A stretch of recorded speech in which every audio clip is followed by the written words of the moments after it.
This episode of Nos Arietes is sponsored by Full Pull Wines, a Seattle-based wine retailer and proud sponsor of Nos Arietes since 2011. Full Pull was founded in 2009, is based in Seattle, and is owned and operated by longtime Sounders supporters. They offer the best boutique wines of the world to members of their mailing list, with special focus on their home, the Pacific Northwest. Hey, this is Christian Roldan. And Jordan Morris from the Seattle Sounders Football Club. And you're listening to... This is Nos Arietes. Here we go. Come on! Hey, O'Shan! Let's go! Save by Fry! The Seattle Sounders have done it! MLS Cup winners! Here comes Rangers through the middle to Crowded for Seattle! And now they truly can start the celebrations. It's the Sounders MLS Cup.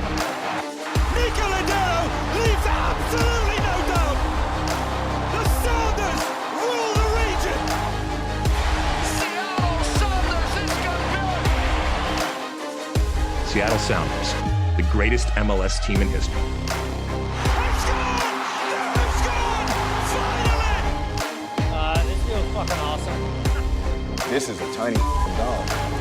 Is that what you young people call twerking? And Paul McKay says cheat. We want to win. Let's see how the Sunday, bro. Good for Seattle!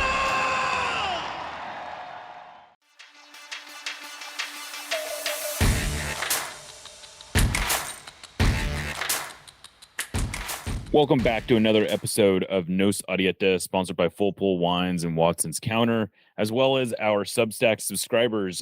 Joining me today to help preview the Sounders Red Bulls game this weekend is Ben Cork of the podcast View from 202.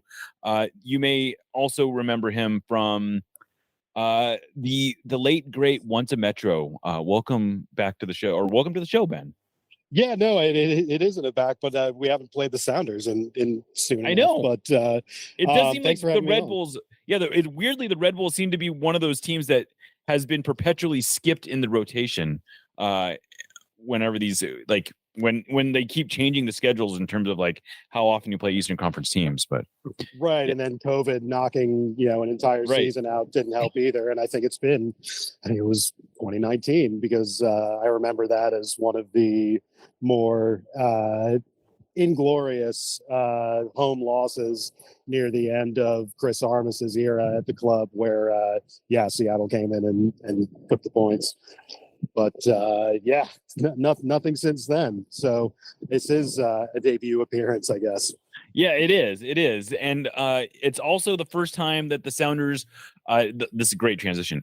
This is also the first time that the Sounders are going to be playing the Troy Lesens version of the Red Bulls. I don't think we actually ever even played the Gerhard Struber era Red Bulls. But Troy Lesens came in 3 games ago, and fortunes seem to have turned at least a little bit. 2-0-1 during the Lesens era. Is that indicative of real change, or is this sort of like a dead cat bounce? Well, it's kind of, I guess you could call it maybe sort of a turbocharged dead cat bounce, because it's an odd kind of continuity in a lot of ways, because Lesens was one of Struber's assistants. He's been on the staff for a couple years and, has had his hand in everything that's gone on with the club the last couple of years, good and bad. So it's not necessarily a huge paradigm shift, and it's not really necessarily a tactical shift. It's a team that's still focused on pressing, obviously, and being getting the rest of your game to flow out from that. But beyond that, in the more kind of maybe intangible, but maybe a little bit tangible kind of human respects, it's just been a real sort of, I guess you could kind of say emotional reset, because obviously, what was going on with the Red Bulls for the first part of this year, they won only one of their first 10 games. There was obviously the ugly incident with Dante Van Zier, and just a lot of, just bad juju that was kind of coming together and congealing. And eventually, whether right or not, whether you have a charitable view of the manager, or whether you think he's actively participating in how bad things are getting, it's sort of the situation where a managerial change kind of had to happen.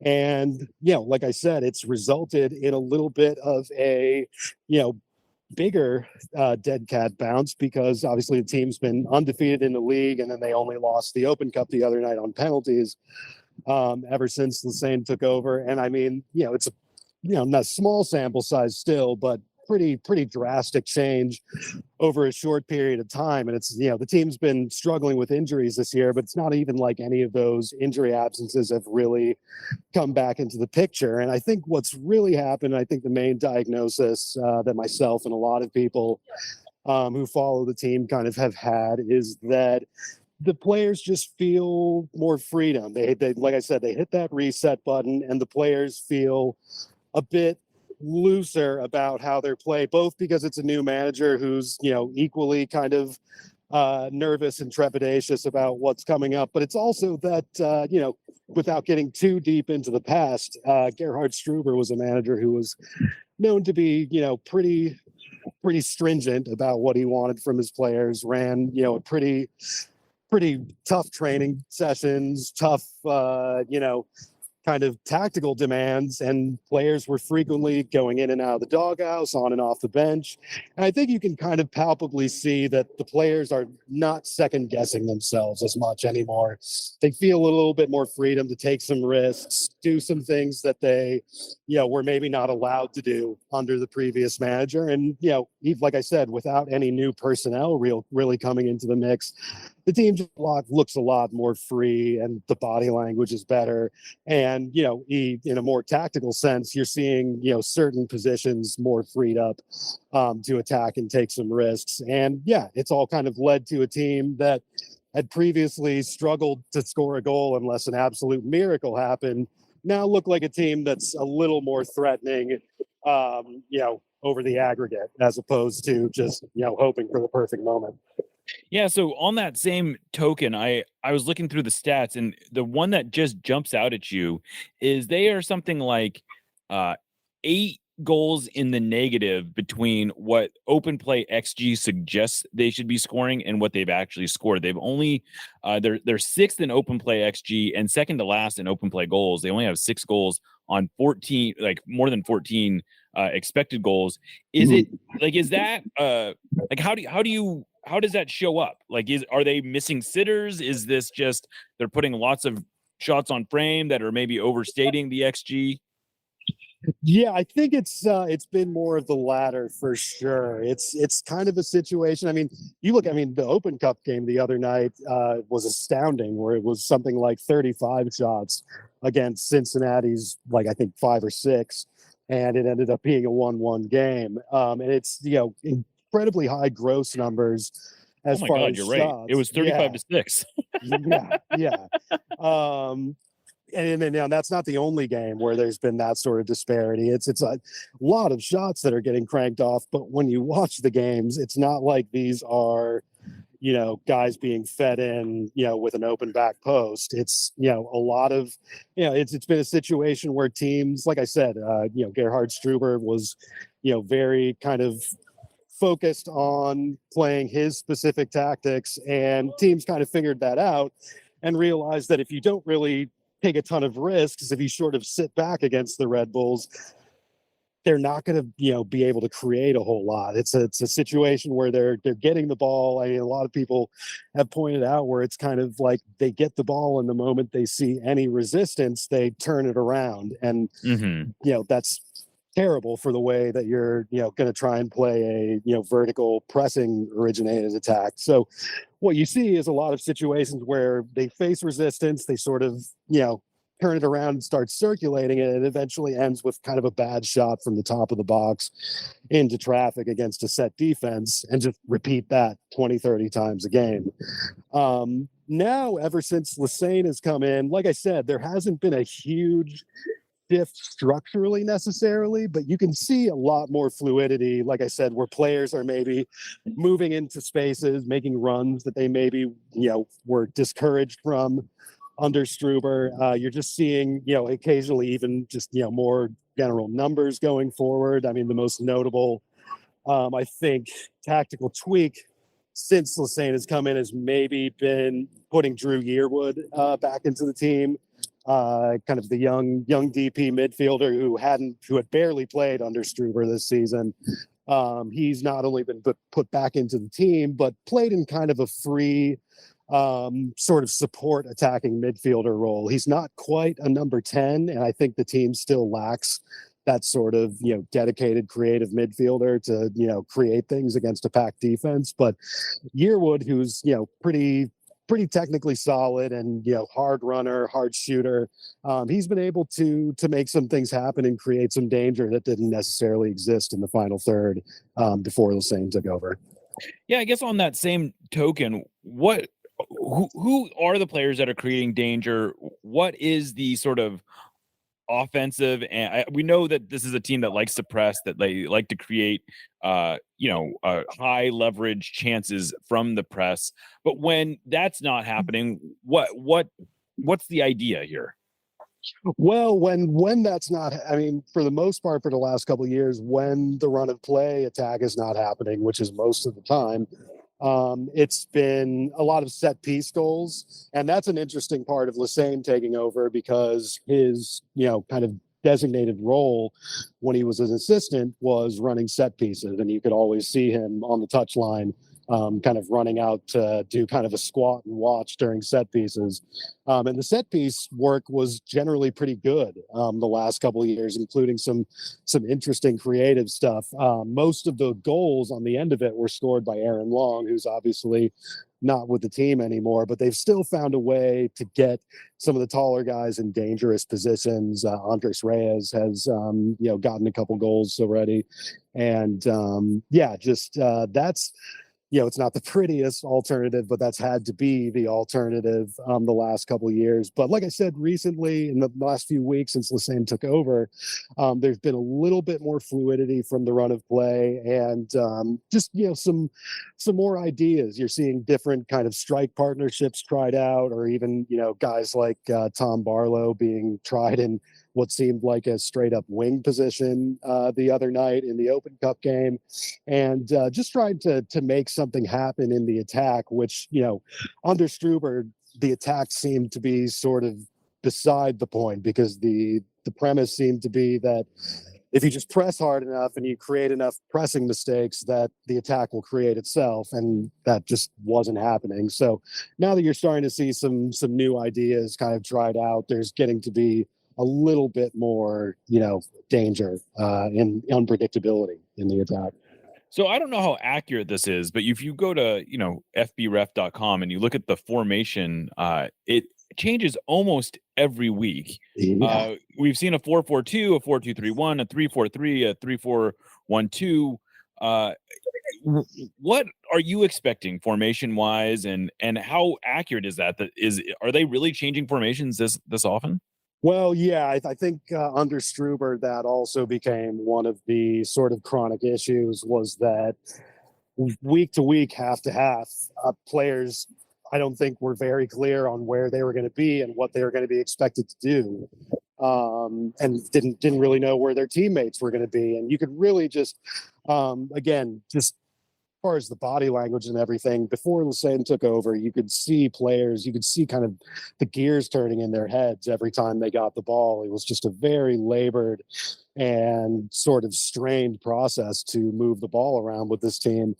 And ever since Lassane's taken over, he's done some formational shifting here and there, but I think it's more of a situation where I keep using the term fluidity, and it's kind of a sort of a contingency plan, I guess, given how many injuries the team has had. But you're seeing a lot of players, getting moved into different positions through different parts of the game. But it's in situations where it kind of fits. There's been some kind of comment about how some guys like Omir Fernandez and Cameron Harper over the course of the game are kind of switching between winger and sort of a wide fullback role, and then some similar stuff where the back line is shifting between four men across the back line in some parts of the game, and then 3 men in the back line in other parts of the game. And it's keeping players kind of doing the same tasks but in a different structure, and that's different from what was going on with Struber, where it was more,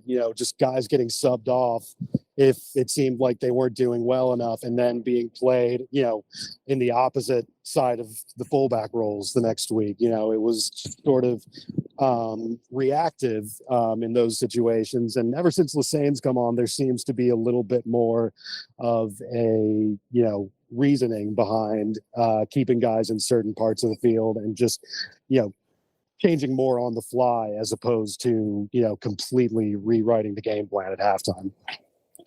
One of the flashpoints of this season was the whole situation surrounding Dante Van Zier. He ended up, in case you hadn't heard, he ended up, the listeners, he ended up getting a 6-game ban for using racist language. I guess what's been he's now back into the team. He actually scored a goal in the Open Cup game on Wednesday. What's been your view of how that's been received, both like within the team and sort of the larger fan base, where I know there was some walkouts from the supporters. How has that impacted things, and how does it look going forward? Well, it's certainly been, it's not like the season was going well otherwise, but that really kind of plunged things into rock bottom territory in April.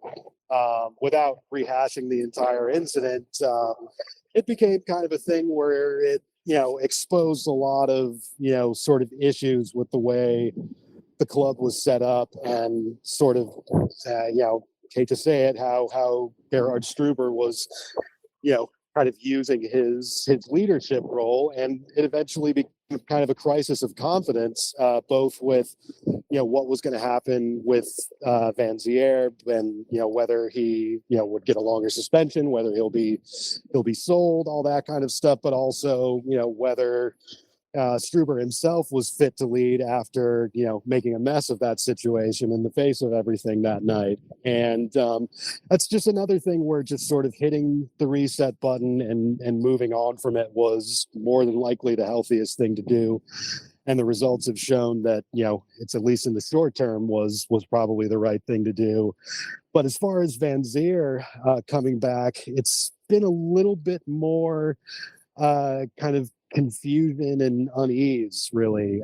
There was sort of I think it was actually Struber's last midweek press conference before his last game, before he was relieved, where he just kind of offhand mentioned that Van Zier was back training with the team before there was kind of any club announcement or any real sort of base touch on what was going on there. And, like you said, there's been some walkouts. The club has done a good job of bringing some of the supporter group leaders into the fold. And it's actually been kind of some of the supporter group statements that have given us the most sort of detailed information about how the club is handling the situation. But still just strange that, it was kind of unceremoniously announced that he was back training with the team. The club put out a statement, before he was officially, registered again and put on the bench for a game, where they laid out, that the players or the squad had voted to allow it back in, and detailed a lot of the,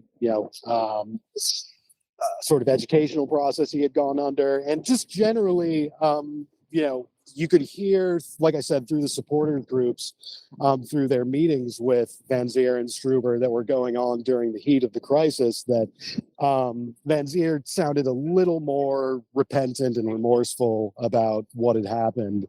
And that, it sounds like whatever discussions have happened in the locker room have been enough to satisfy the rest of the squad, which some players were pretty vocal the night of the incident, that made some social media posts and things like that they were, pretty uncomfortable about everything that had happened. And apparently, that's been, sort of evened out a little bit, but it was still a little bit of a strange atmosphere when he scored the other night, to be sure. And I'm not really sure what the rest of the process is going to look like, whether he'll ever become, sort of a a respected, beloved part of the team. I think that's an incredibly high uphill battle, but we'll see where that journey goes starting, this couple of weeks here. And so is the sense that he's sort of just back in the team and he is maybe not back to normal, but or are they like clearly hasn't been banished from the team. But do you get the sense that they're trying to move him, or is it sort of like he did the crime, he paid the price, and he's showing some remorse, and so everyone's just sort of trying to move on? There's a little bit of the latter. I mean, obviously he is back in the team, and they have stated that the rest of the team approved that. But it's another just sort of kind of tough situation they found themselves in, because I mean, the other thing about Vanzeir is that he had just arrived. He was the big off-season transfer and kind of the player who people had been pinning their hopes and dreams on as far as turning the team's fortunes around. And then for this to happen in what was, I think, his fifth or sixth game, it was actually his first ever start, because he had just been given sub minutes previously, which that's a whole other ball of wax. But sort of a situation where we didn't even really know who he was before this ugly incident took place. So there's not really like it's not that there's a sentimental reason to keep him around, but it is just sort of a thing where it would be the club going to the drawing board again on a striker for the second time in 6 months, or actually the third time in 2 years, if you count what they ended up, kind of deciding to cut bait on the Patrick Klimala project. So it was sort of a situation, again, there's so many tangents I could go off on with how this club's set up, but it's kind of a thing where, Red Bull corporate ownership probably isn't ready to move a lot of the things that would have to move to get a guy Vanzeir off the books and replaced for the second time in 6 months. So it's pretty ugly side of the business when it involves an incident like this. But just that seems to be what the calculation has been. So moving things into a little bit more immediate situation here. Obviously, we've talked about this a little bit. The Red Bulls played an Open Cup game at midweek. It went to overtime and in fact went to penalties. First off, how many starters really got significant minutes in that, and how big of an impact is that going to play on who's available for Saturday? Well, whether I guess this is maybe fortunate for Red Bulls, unfortunate for Seattle, that there was a lot of rotation in the last couple games ahead of this Open Cup game, and some of it was forced because the Red Bulls ended up with a ton of players: Sean Nealis, Andres Reyes. There's Christian Cáceres. I think there might be even somebody I'm leaving out, who all ended up with yellow card accumulation suspensions on the same week. So that was sort of forced load management on Lessene's part that has freshened up the team, and it's all the better that they were able to get some points in the midst of all that. But it was still there was a lot of the main starters in this Open Cup game, and in fact they had to call in some reserves on short-term contracts because there's just so few bodies to work with right now with all the injuries. But there could be some new personnel, though, coming into the mix and sort of fortifying things. Lessene actually said in his press conference today that Lewis Morgan might be able to make his first appearance in a couple months against Seattle on Saturday. Luquinhas, who's been out for a while, made his kind of substitute return in the Open Cup game the other night. And, it looks like the team is slowly emerging from, that kind of walking wounded situation where it was just kind of trying to find whoever was available as opposed to fitting players in, the right spots. So, perhaps a little bit. And then, like you said, as far as, changing the formation constantly, that also makes it a little difficult to predict what the lineup will be in Seattle in a couple nights. So it'll be interesting to see. And I mean, that's just sort of a microcosm of the whole club for the rest of this year. I mean, Lesane is not an interim. He's been supposedly given the permanent job and will get the rest of this year to prove himself. And it's kind of a big blank slate that's hard to predict, but will hopefully be interesting to watch for the rest of this year. So one of the things that happened in that Open Cup game, I think I heard this was the first time in Open Cup history. That doesn't seem quite right, but a very rare thing either way. A goalkeeper subbed into the game as an outfield player. Can you sort of walk us through that whole situation and what happened there? Well, it was a situation where Ryan Mara had gotten a yellow card. Ryan Mara, the goalkeeper, the starting goalkeeper in the Open Cup game, who is normally the backup keeper. If you've been following MLS for a while, you know that Mara has been the Red Bull backup goalkeeper for a decade now. Yeah, it's got to be one of the. I kind of double take when I saw that he was the backup keeper, and I was like, "Wait a minute, this is the same Ryan Mara who's been around forever." I'm happy to just get paid to train with his hometown club. It's a pretty good gig. But yeah, he was the starting keeper and had his traditional Open Cup starting keeper and had picked up a yellow. And in extra time, they actually subbed out, I believe it was Ovante Mullings, who had come into the game in regulation time as a late sub. During extra time, they subbed him out to put in the normal starting goalkeeper, Carlos Coronel, who was wearing a red outfield player jersey with his name and number on it that the club equipment manager, Sean Ruiz, had apparently ran to the stadium gift shop to make during the second half. He was given a command and he carried it out. And now the club is even auctioning off red Coronel jerseys now as kind of a collector's item because, just one of those. It harkens back to the great Cheat and Bob moment where Eddie Gavin was subbed on to switch jerseys with Tim Howard for a few moments. Not quite the same mechanism, but it fits thematically. And yeah, it sounds like the main rationale, as Lesane explained it, was again Mara being on a yellow card. There was a worry that you never know what could happen in extra time, but also we've seen goalkeepers yellow carded for jumping off their line on penalties lately. And the risk of Mara getting a second yellow and having to put a field player in net for this elimination penalty shootout was something that Lesane didn't want to bear. So, pretty inventive thinking to get around that. And apparently Cornell's a pretty good penalty taker too. So they were willing to kind of roll the dice on that as well.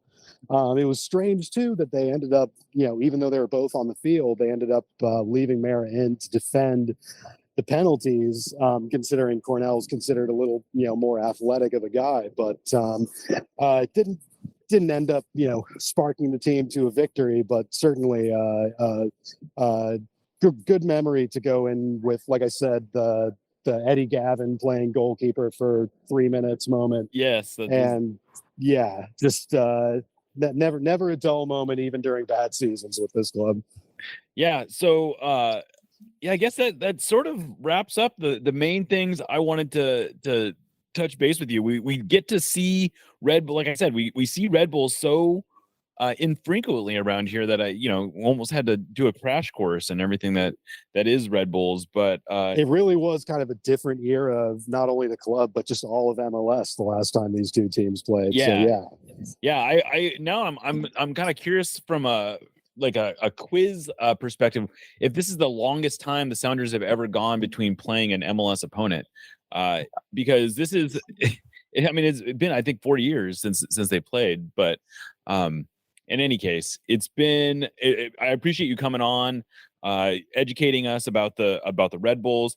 Where can people find you, and where what's going on with the Red Bull media scene?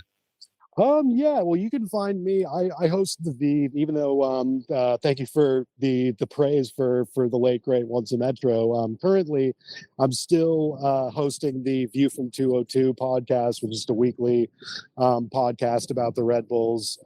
And occasionally, I'm still doing some kind of freelance writing here and there. But then. Yeah, as far as the media scene at Red Bull, there's a lot of the same people who I worked with OAM are still kind of out and about. Eric Friedlander, Michael Batista are kind of putting out semi-regular coverage as opposed to kind of the daily beat we tried to run at Once a Metro.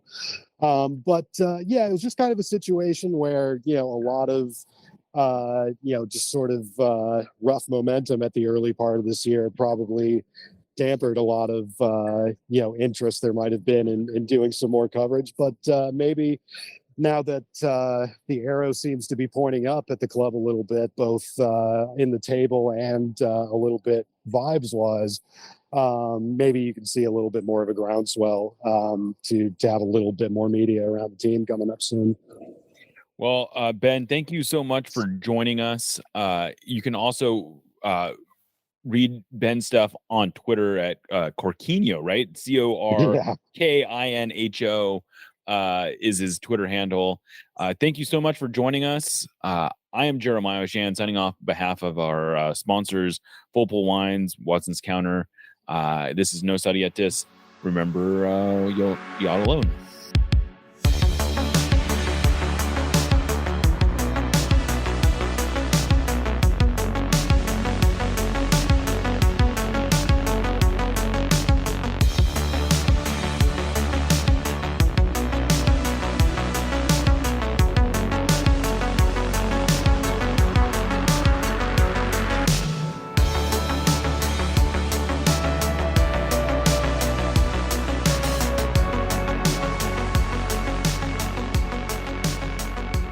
We love you. Let's win another one.